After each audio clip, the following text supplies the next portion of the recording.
The stage is set. Every prop, every script, every actor is in position. There is just one more role to take. Your position as the puppeteer.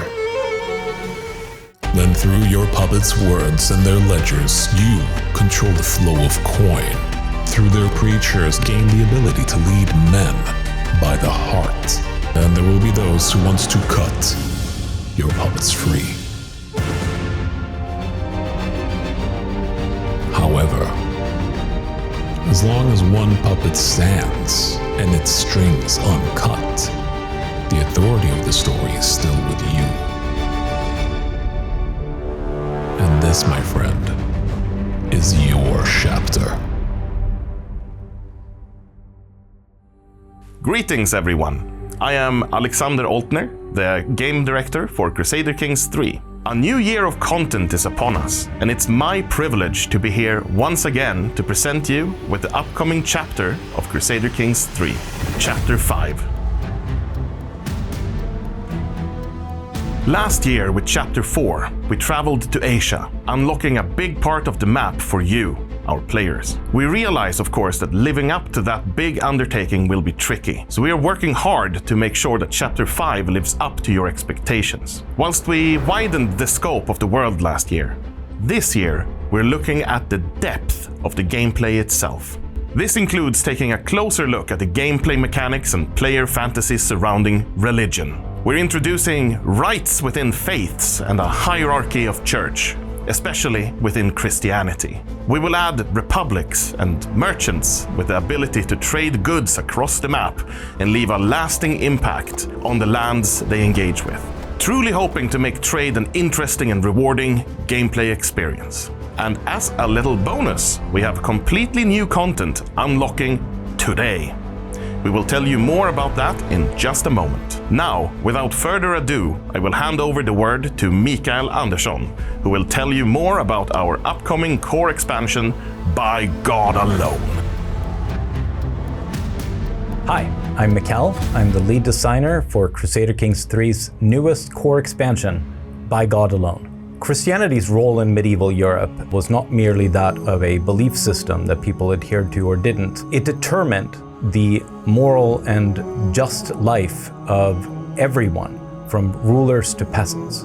Our goal is to enhance the experience of playing as a Christian ruler, to really show the importance of the church's role in the average ruler's life. In this core expansion, we're fleshing out the Christian church to make the institution itself feel like a living entity. We're revising the way the church collects taxes to make it more obvious how taxation from temple holdings are being collected and allow the player to direct it to some extent. During the time span of Crusader Kings III, the Christian faith went through a lot of upheaval. To represent this, we're introducing rites, local variations of practice that the player can interact with. Rites have their own religious heads, which could be, for example, an archbishop or a heresiarch. Rites can practice a version of Christianity that is close to the Roman rite or relatively far from it. This divergence within practices will affect the central authority of the church, but it also impacts how far and wide Christianity can spread. As an example, the Mozarabic and insular faiths are now going to be modeled as rites within the Chalcedonian faith. New rites can be created as the game goes on and can be changed over time. In By God Alone, in the 867 start date, Christianity starts as a unified Chalcedonian Christianity. Europe, the Middle East, and North Africa are split up into archdioceses, each with their own archbishops or patriarchs. A Christian church situation is tracking the current state of affairs within the church. The situation tells a story of the evolving Christian church during the course of the game, of course in an unpredictable way that the player does have agency over. For example, via participation in ecumenical councils. Different phases within the situation can have different effects on the power balance between Christian rulers and the church. With the focus on Christianity and By God Alone, we're of course taking the opportunity to also deepen the experience and the detail of the Christian faith. One of the ways we're doing this is to give holy orders their own rights, so they also can have their own way of practicing Christianity that's unique to them. We're also adding a new type of non-martial holy order, the monastic holy order. Monastic holy orders can be founded by the player, can be used to push their theological agenda, or can be used as a counterbalance to the forces in Rome. With By God Alone, we want to improve the representation of the autonomous church to increase the strategic depth of playing as a Christian ruler in Europe. Of course, the player needs a way to have influence in the church. One of the ways in which we're doing this is with the introduction of theocratic puppets. Your puppet is your man on the inside. In By God Alone, if you puppet your court chaplain, that'll give you an unprecedented degree of influence over the church's actions and directions. For the first time in the Crusader Kings franchise, we're also introducing playable theocracies, allowing you to rise to the power of the Pope himself. By God Alone extends your options of how to engage with your Christian faith and the church behind it. It gives you more strategic options for how to deal with this institution, as well as dealing with other rulers of the same faith as you. It tells the story of a dynamic, evolving Christian faith, letting you immerse yourself further into the life of a Christian ruler. We've been hard at work on this core expansion, and we can't wait to see what you think of By God Alone when it releases later this year. All right, back to being hard at work. Thank you, guys. The core expansion By God Alone will be released in September, and we are very excited to see what you think of it. You may have heard it before, that real strategy requires cunning, no matter how the pawns are moved across the board. No matter how much conflict you are prepared for, there is another thing that keeps the world moving. In our next major expansion, Silk and Silver, we will be taking a closer look at trade.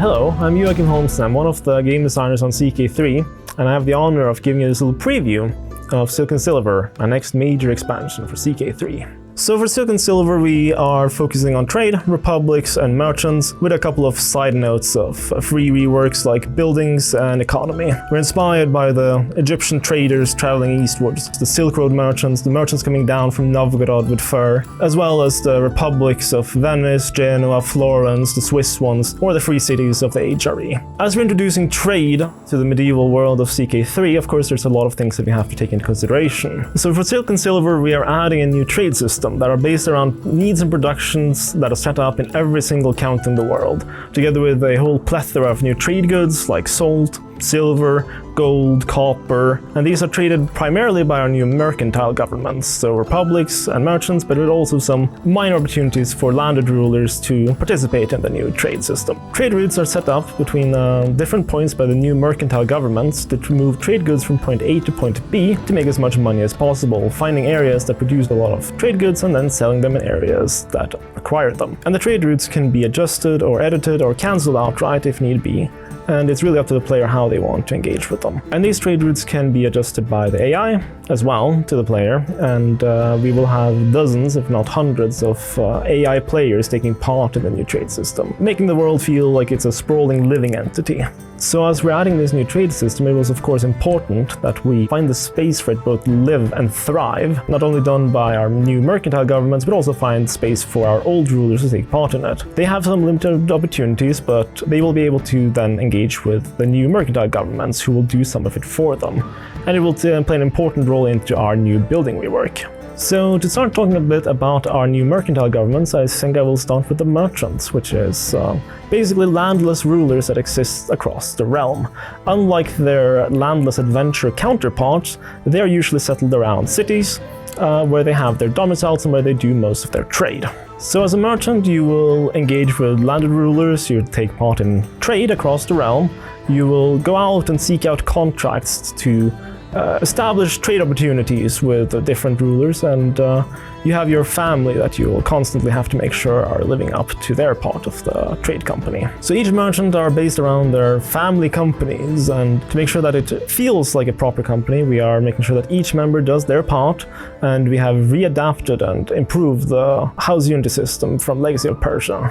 So the way that the house unity works for merchants is that you can either appeal to your family members, maybe not necessarily get as much bonuses and money as you would hope for, but a happy company, or you can go down the capitalistic route and make sure that the company prospers, but the people who take part in it might not. This will add a little bit of political drama even internally in the family.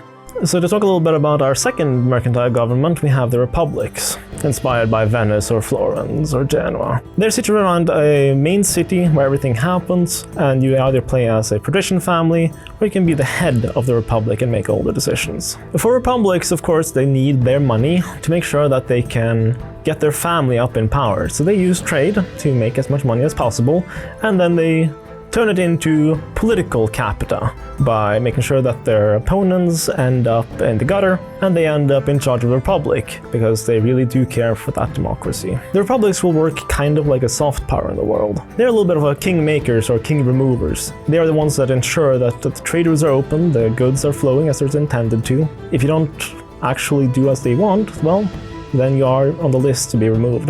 And as the game keeps running, we will see these little republics form up to form larger trade leagues, and they can truly become a power to be reckoned with, just like the Hansa were in real life, controlling most of the Baltic Sea. So our new core is, rather than having buildings in your counties, you now have districts with buildings within them. Rather than building a building like, say, a brewery, you're now building a market district, where you might build buildings within it, but it's supposed to give this greater flavor that you feel like you're actually building up a city.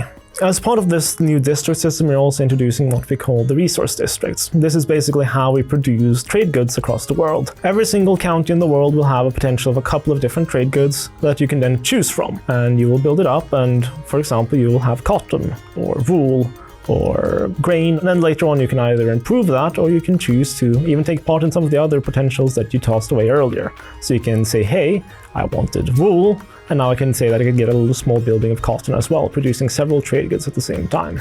Every single county in the world will have between 3 and 5 potentials that you can choose from. So while we have focused a lot on the systemic side for the whole world and Silk and Silver, we also have focused a little bit on flavor content specifically for Italy. It is the home of many of our republics like Venice or Genoa, so it felt only right that we would give them a little bit of time in the spotlight. So as part of our work on Italy, we have improved historicity in all 3 start dates, in addition to adding a whole slew of new counties. But these new counties are a bit smaller than they usually are, which will focus more on the kind of republic play that we're interested in. It will also enable us to have more interesting conflicts as we're adding a new situation to the region, the Guelphs and the Ghibellines. The Guelphs and the Ghibellines are a fairly well-known conflict that was between the Kaiser and the Pope that happened in mostly northern Italy. It is an opportunity for us to both showcase conflicts between republics and inside republics, as the different factions will vie for power. But this overview has just been a small little glimpse into what we're going to be seeing in Silk and Silver, and you can look forward to more details in the dev diaries leading up to the release of the major expansion later this year. This thing was a mistake. It is like silly expensive, but the real regret I have from going to Venice was not buying more of them. Silk and Silver will unlock to all Chapter 5 holders in November. Now, I think you've waited long enough to hear about what Chapter 5 will unlock for you today. Today, you will get instant access to our new cosmetic pack, Symbols of Authority. These splendid cosmetics will only be available to our Chapter 5 holders, so don't miss out. To inspire your medieval conquest, Songs of the Realm is bringing you new enticing arrangement of Crusader Kings classics, plus a more modern take on traditional Nordic music.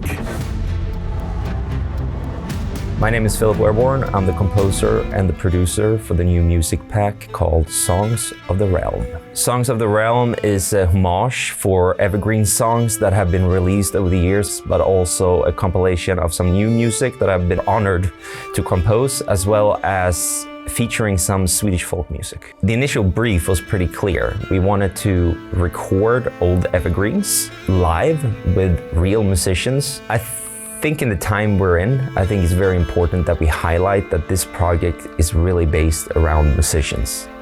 We had a really good day in the studio, and I'm really happy that Paradox took the opportunity to give me the opportunity to hire real people playing all this music.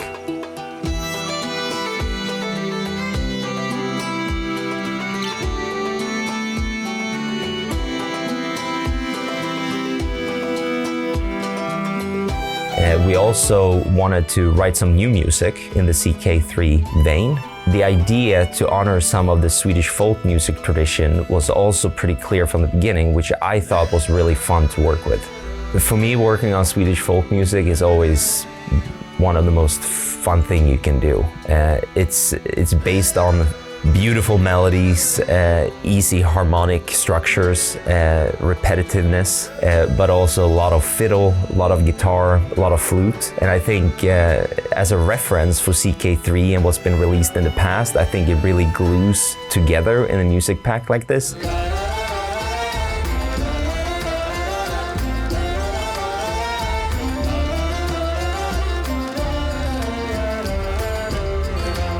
I think I want to give credit to my partner in crime and dear friend Andreas Valdetoft and his track In Taberna. I think it kind of sums everything up that needs to be said in a release like this. So In Taberna is just the perfect track.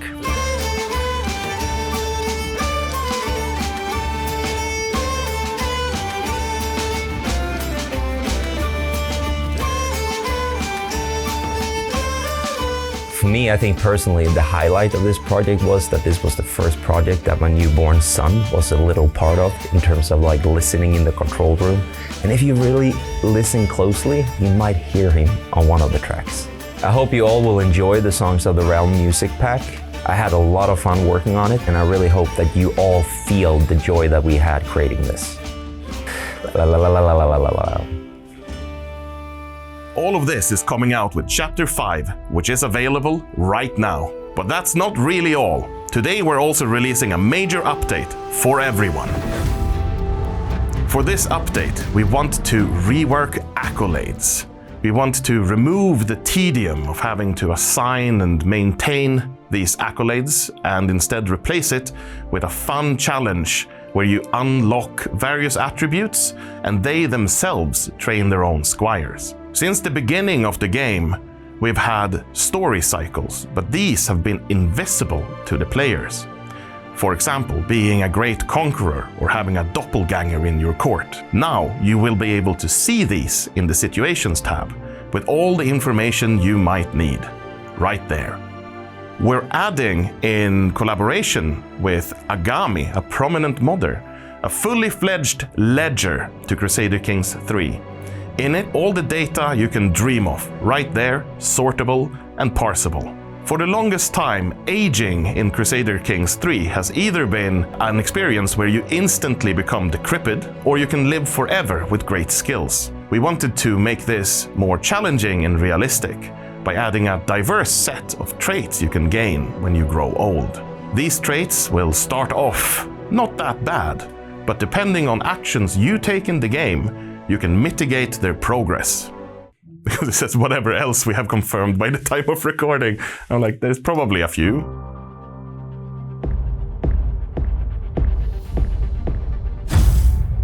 There are many great medieval games out there that aren't Crusader Kings III, and one of them is Kingdom Come Deliverance. We have talked to their developers and they have talked to us, and we adore each other's games. So we are collaborating and adding a few little Easter eggs for you to find in this update. Thank you everyone for joining us today and for your continued support and enjoyment of Crusader Kings III. I am humbled by the passion and engagement you've shown us.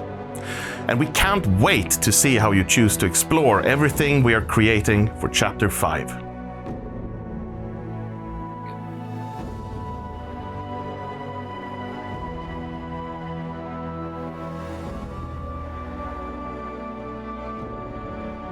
Is it Chalcedonian? That's what I thought, but I could be wrong. Too much on stuff. God! Just lift it up. It might actually be Chalcedonian. Well, that's what we said. We did say Chalcedonian? Yeah, but is it Chalcedonian? I thought it was Chalcedonian. Där har ni lite B-roll. Because I've been saying Chalcedonian, then you said Chalcedonian, and then I said Chalcedonian, and then it felt weird. I had opportunities here. I just chose not to take them. And that's a mistake I will live with for the rest of my life. You can always go back to Venice. The tape was We're, fine, yeah. we're good. We're good. It's just I need to change everything about my entire personality now. I have to say, this is probably the most comfortable recording session I've ever had. Great chair, the light is not in my face. Good. It's Chalcedon. Really? No.